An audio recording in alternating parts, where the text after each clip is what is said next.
Alam mo to, ang hirap anuhin. Yung pinagdikitan ng sticker, ayaw matanggal. Tinanggal ko ng mga sticker.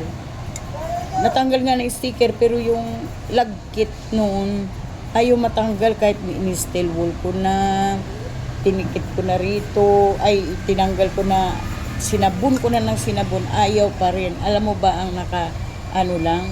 BB oil. Ayan o, nalagyan ko siya ng BB oil. Yan. Kasi ayaw matanggal sa sabon. Ayan. Ito yun yung malagkit. Ayan o. Matanggal. Pero mo sinunrukan ko na, sinabon ko na. Ayaw pa rin matanggal nga. Yung BB oil lang pala ang katapat mo. Pinahirapan mo ako. O diba natanggal. O ganyan din ang gawin nyo guys. Pagka yung may sticker, yung pinagdikitan ng sticker, tapos tinanggal nyo, natanggal yung sticker, pero nandoon yung parang ang lagkit, yung pinagdikitan. O ayan, ganyan lang. O natanggal. O ganyan na pala. Kung ano ko pa sinabi, kung paano ko kaya tumano in-steel wool ko na ayaw pa rin. O ayan, nawala na yung lagkit, yung parang bubble gum niya na lagyan lang siya ng BB oil. Oh, yan Kahit anong klaseng BB oil. Basta ilagay mo sa bulak, tapos yun nilagay ko sa bulak. Ipahid mo. Natanggal yung mancha niya nung pinag-anuhan ng sticker, natanggal. Biruin mo, paano ko sabi ko, ano pang gagawin ko nito, ang lagkit-lagkit hawakan. Yan kasi yung anak ko pinagdidikitan niya ng sticker. Ayan nga Ngayon ayan tatanggalin ko. Sa pinagdikitan ng sticker yan tinan mo. Tanggalin ko.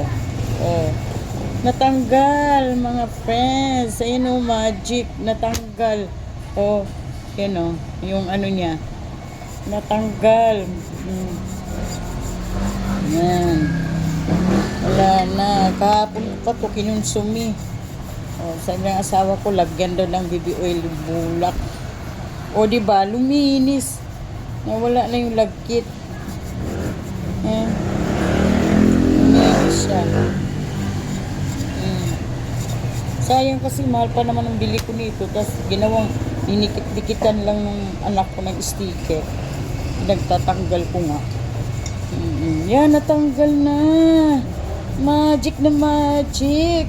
Ayan wala na. Makinis na. Di ba? Kinis-kinis na niya.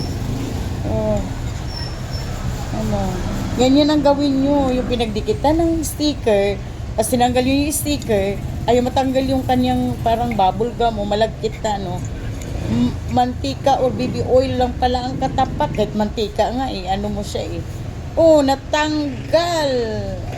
Di ba? Tinan mo, ang linis-linis na.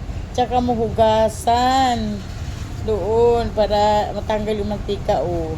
Diba? Ganun lang pala. Magic na magic. Try nyo mga friends. Try nyo ang galing. Diba? Siya yung pangbura ng ng sticker. Diba? Nandito na sa bulak. Samantalang in-steel wool ko na. Inam ko na hindi pa rin natanggal. Ayan. Nandyan na sa bulak. Wala na siyang kalagkit-lagkit. Diba?